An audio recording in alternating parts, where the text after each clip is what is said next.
नमस्कार दोस्तों, हमारे चल रही थी इंडिया जीके की महत्वपूर्ण क्वेश्चन की टेस्ट सीरीज। और देखिए 2 वीडियो हमने कंप्लीट देख लिए थे। ये हमारा वीडियो नंबर 3 है। इसमें भी हम इंडिया जीके के कुछ महत्वपूर्ण क्वेश्चन देखेंगे, तो आप वीडियो अंत तक देखें। और देखिए बाकी सभी वीडियो भी आपने नहीं देखे हैं तो उनकी प्लेलिस्ट की लिंक दे रखी है डिस्क्रिप्शन में, वहाँ पर जाकर आप सारे वीडियो देख सकते हैं। और इसकी आपको बिल्कुल सोलो पीडीएफ भी मिल जाएगी।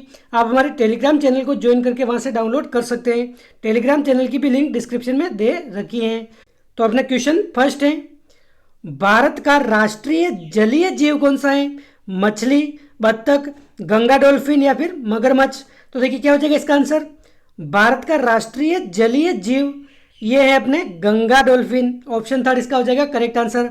गंगा डॉल्फिन को भारत का राष्ट्रीय जलीय जीव घोषित किया हुआ है। और देखिए गंगा डॉल्फिन का अगर वैज्ञानिक नाम भी पूछा जा सकता है तो इसका वैज्ञानिक नाम क्या है गंगा डॉल्फिन का? यह है अपने प्लेटनिस्टा प्लेटनिस्टा गैंगेटिका, ये इसका वैज्ञानिक नाम है। प्लेटनिस्टा गैंगेटिका ये जलीय जीव गंगा डॉल्फिन का वैज्ञानिक नाम है, जो भारत का राष्ट्रीय जलीय जीव है। अगला क्वेश्चन है, डल झील कहाँ है? हिमाचल प्रदेश, जम्मू कश्मीर, पंजाब या राजस्थान? तो डल झील कहाँ स्थित है, कौन से राज्य में है? तो क्या हो जाएगा इसका आंसर। डल झील स्थित है अपने जम्मू कश्मीर में, ऑप्शन सेकंड। और देखिए जम्मू कश्मीर में भी कहाँ, यह श्रीनगर में स्थित है। जम्मू कश्मीर के श्रीनगर में डल झील स्थित है, जिसे श्रीनगर का गहना, कश्मीर का मुकुट आदि नामों से जाना जाता है डल झील को। तो इसका आंसर क्या हो जाएगा, ऑप्शन सेकंड। अगला क्वेश्चन है, आईने अकबरी किसने लिखी थी? बदायूनी, अबुल फजल, मलिक मोहम्मद जायसी या फिर शेख मुबारक नागौरी? तो देखिए क्या हो जाएगा इसका आंसर। आईने अकबरी लिखने वाले कौन है? ये है अपने अबुल फजल, ऑप्शन सेकंड। आईने अकबरी हो गई। इसके अलावा अकबरनामा, अकबरनामा आ जाए तो ये भी किसने लिखी है अपने? ये भी अपने अबुल फजल ने ही लिखी हैं। और ये कौन थे? अकबर के दरबार में थे, अकबर के दरबारी कवि थे। अगला क्वेश्चन है, भारत में प्रथम परमाणु बिजली घर कहाँ स्थापित किया गया? तारापुर, रावतबाटा, मद्रास या काकरापार? तो देखिए क्या हो जाएगा इसका आंसर। भारत में प्रथम परमाणु बिजली घर ये महाराष्ट्र में स्थापित किया गया था। महाराष्ट्र में भी कहाँ? ये अपने तारापुर। तो ऑप्शन फर्स्ट इसका हो जाएगा एकदम करेक्ट आंसर। तारापुर महाराष्ट्र में भारत का प्रथम परमाणु बिजली घर। और देखिए सेकंड बिजली घर भारत का अगर पूछ ले, परमाणु बिजली घर सेकंड का है, ये रावतबाटा चित्तौड़गढ़ में स्थित है।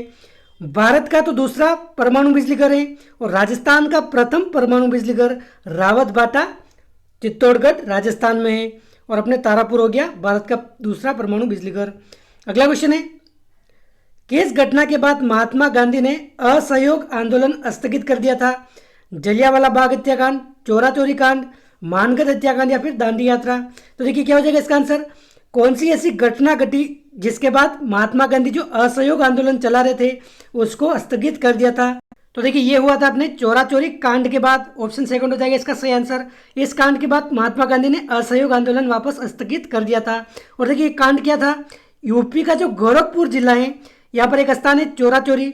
यहाँ पर 4 फरवरी 1922 को कुछ क्रांतिकारियों ने अंग्रेजी पुलिस थाने को फूंक दिया था। तो इस बात से आहत होकर गांधी जी ने यह आंदोलन स्थगित कर दिया था। और देखिए असहयोग आंदोलन की अगर वर्ष पूछा जाए तो ये 1920 से 1922 तक चला था, जिसके बाद इस घटना के बाद इसको स्थगित कर दिया महात्मा गांधी ने। अगला क्वेश्चन है, केरल के तट को क्या कहते हैं? कोंकण तट, कोरोमंडल तट, कनारा या फिर मालाबार तट? तो देखिए केरल तट को मालाबार तट के नाम से जाना जाता है, और ये पश्चिमी तट का हिस्सा है केरल तट, यानी कि मालाबार तट। अगला क्वेश्चन है, कादम्बरी किसकी रचना है? भवभूति, बाणभट्ट, कालिदास या भास? तो देखिए कादम्बरी ये किसकी रचना है? ये अपने बाणभट्ट की रचना है, ऑप्शन सेकंड। और ये संस्कृत साहित्य का एक उपन्यास है कादम्बरी। अगला क्वेश्चन है, किस मुगल बादशाह की मृत्यु दिल्ली में पुस्तकालय की सीढ़ियों से गिरकर हुई? औरंगजेब, अकबर, हुमायूं या जहांगीर? तो देखिए क्या हो जाएगा इसका आंसर। तो देखिए हुमायूं की मृत्यु जो है दिल्ली में स्थित एक पुस्तकालय की सीढ़ियों से गिरकर हुई थी। तो इसका आंसर अपना हो जाएगा ऑप्शन थर्ड। दिल्ली में जो दीनपना नामक स्थान है वहाँ पर पुस्तकालय है, उसकी सीढ़ियों से गिरकर इसकी मृत्यु हुई थी।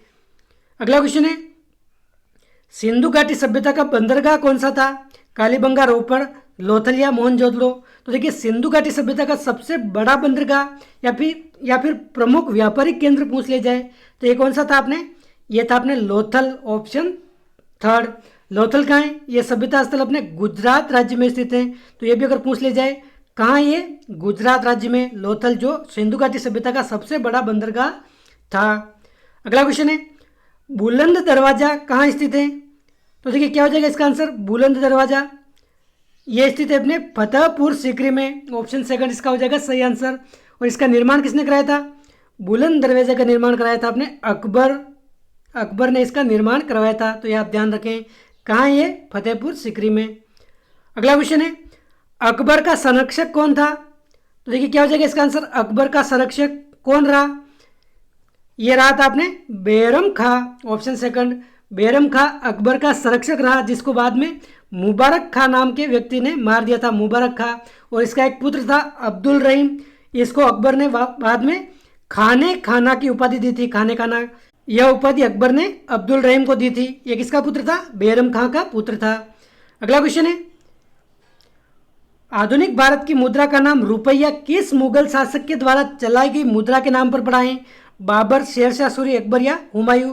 तो देखिए वर्तमान समय में जो हमारी भारत की मुद्रा है रुपया, या कौन से ऐसे शासक है मुगल जिनके द्वारा चलाई गई मुद्रा के नाम पर पड़ा है? तो देखिए इसका आंसर हो जाएगा अपने शेरशाह सूरी। इन्होंने एक चांदी की मुद्रा चलाई थी, चांदी की मुद्रा, जिसको रुपया नाम से जाना गया। तो इस मुद्रा के नाम से अभी वर्तमान जो भारत की मुद्रा है यह नाम पड़ा है। तो आप ध्यान रखें, शेरशाह सूरी की मुद्रा थी चांदी का रुपया। अगला क्वेश्चन है भारत के प्रथम आईसीएस अधिकारी कौन थे? तो क्या हो जाएगा इसका आंसर? तो देखिए आईसीएस यानी कि वर्तमान समय का जो आईएएस है, प्रशासनिक सर्वोच्च प्रशासनिक अधिकारी, ये भारत के प्रथम कौन थे आईसीएस अधिकारी? ये थे अपने सत्येंद्र नाथ टैगोर। ऑप्शन थर्ड हो जाएगा इसका सही आंसर। ये भारत के प्रथम आईसीएस या आईएएस अधिकारी थे। और ये कौन थे? जो गुरुदेव रविंद्रनाथ टैगोर हैं, रविंद्रनाथ टैगोर, इनके ये बड़े भाई थे सत्येंद्र नाथ टैगोर। अगला क्वेश्चन है राज्य की नीति निर्देशक तत्व किस देश के संविधान से लिए गए हैं? पूर्वी सोवियत संघ, जापान, संयुक्त राज्य अमेरिका या आयरलैंड? तो देखिए नीति निर्देशक तत्व कहाँ से लिए गए हैं? ये लिए गए हैं अपने आयरलैंड के संविधान से। ऑप्शन 4 इसका हो जाएगा एकदम सही आंसर। और देखिए मूल अधिकार पूछ ले, मूल अधिकार, तो ये कहाँ से लिए गए हैं? ये संयुक्त राज्य अमेरिका से लिए गए हैं। मूल कर्तव्य लिए गए अपने पूर्वी सोवियत संघ से। और नीति निर्देशक तत्व लिए गए हैं अपने आयरलैंड के संविधान से। तो इसका आंसर क्या हो जाएगा? अपने ऑप्शन 4 इसका हो जाएगा एकदम करेक्ट आंसर। भारतीय संविधान की प्रस्तावना से स्पष्ट नहीं होता है, क्या स्पष्ट नहीं होता है प्रस्तावना से?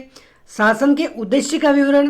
तो देखिए संविधान के प्रस्तावना से उद्देश्यों का विवरण स्पष्ट होता है, संविधान की प्रकृति ये भी स्पष्ट होती है, संविधान को अंगीकृत करने की डेट ये भी स्पष्ट होती है कि 26 नवंबर 1949 को भारतीय संविधान को अंगीकृत किया गया था, ये डेट भी स्पष्ट होती है।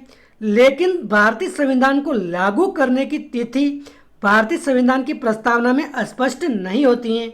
तो ऑप्शन 4 अपने एकदम हो जाएगा करेक्ट आंसर। जब आप भारत की संविधान की प्रस्तावना अच्छी तरीके से पढ़ोगे तो ये क्वेश्चन आपको एकदम समझ में आ जाएगा। तो संविधान लागू करने की तिथि भारतीय संविधान की प्रस्तावना में कोई इसका उल्लेख नहीं है, स्पष्ट नहीं होती है। अगला क्वेश्चन है जम्मू कश्मीर का विशेष राज्य का दर्जा कब समाप्त कर दिया गया? देखिए काफ़ी महत्वपूर्ण क्वेश्चन है आने वाले सभी एग्जाम के दृष्टिकोण से।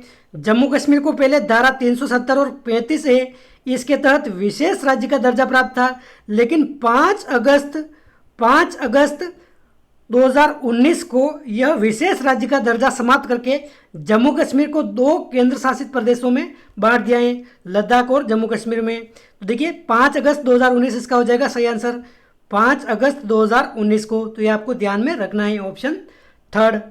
अगला क्वेश्चन है देश रत्न किसका उपनाम है? महात्मा गांधी, राजेंद्र प्रसाद, भीमराव अंबेडकर या सुभाष चंद्र बोस? तो देखिए देश रत्न ये कहा जाता था अपने राजेंद्र प्रसाद को, डॉक्टर राजेंद्र प्रसाद जो भारत के प्रथम राष्ट्रपति थे, इनको राजेंद्र बाबू या फिर देश रत्न इन नामों से पुकारा जाता था। और देखिए एक क्वेश्चन का आंसर आपको कमेंट करके बताना है।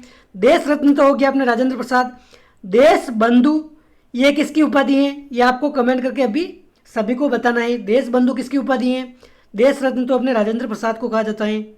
अगला क्वेश्चन है नागार्जुन सागर बांध किस राज्य में स्थित है? तमिलनाडु, आंध्र प्रदेश, कर्नाटक या उड़ीसा? तो देखिए नागार्जुन सागर बांध ये स्थित है अपने आंध्र प्रदेश राज्य में, ऑप्शन सेकंड। और देखिए ये पूछ लिया जाए कौन सी नदी पर यह बांध स्थित है, तो कृष्णा नदी पर नागार्जुन बांध स्थित है। तो इसका आंसर क्या हो जाएगा, ऑप्शन सेकंड, आंध्र प्रदेश। अगला क्वेश्चन है क्वेश्चन 19, श्वेत क्रांति का जनक किसे माना जाता है। तो देखिए क्या हो जाएगा इसका आंसर, श्वेत क्रांति का जनक। इसका संबंध किससे है, श्वेत क्रांति का संबंध दुग्ध उत्पादन से है इसका संबंध। और इसका जनक किसको माना जाता है, ये माना जाता है वर्गीस कुरियन को। तो ऑप्शन सेकंड इसका हो जाएगा सही आंसर, वर्गीस कुरियन को श्वेत क्रांति का जनक माना जाता है। अगला क्वेश्चन है भारत का सबसे बड़ा घंटाघर निहाल टावर ये कहाँ स्थित है। तो आपको ध्यान में रखना है भारत का सबसे बड़ा घंटाघर कहाँ है, ये निहाल टावर है। ये कहाँ स्थित है, ये अपने राजस्थान में स्थित है। राजस्थान में भी कहाँ, राजस्थान के धौलपुर जिले में निहाल टावर स्थित है, जिसका निर्माण निहाल सिंह के समय स्टार्ट हुआ था, धौलपुर राजस्थान में। तो ऑप्शन सेकंड इसका हो जाएगा सही आंसर। तो दोस्तों ये थे अपने इंडिया जीके के 20 क्वेश्चन। कितने क्वेश्चन आपको करेक्ट आ रहे हैं आप कमेंट करके बताइए। और इसकी आपको सोल्व पीडीएफ चाहिए तो हमारे टेलीग्राम चैनल को ज्वाइन कीजिए, आप वहाँ से आप डाउनलोड कर सकते हैं। टेलीग्राम चैनल की लिंक डिस्क्रिप्शन में दे रखी है। तो दोस्तों इस वीडियो में बस इतना ही, मिलते हैं अगले वीडियो में। जय हिंद, जय भारत।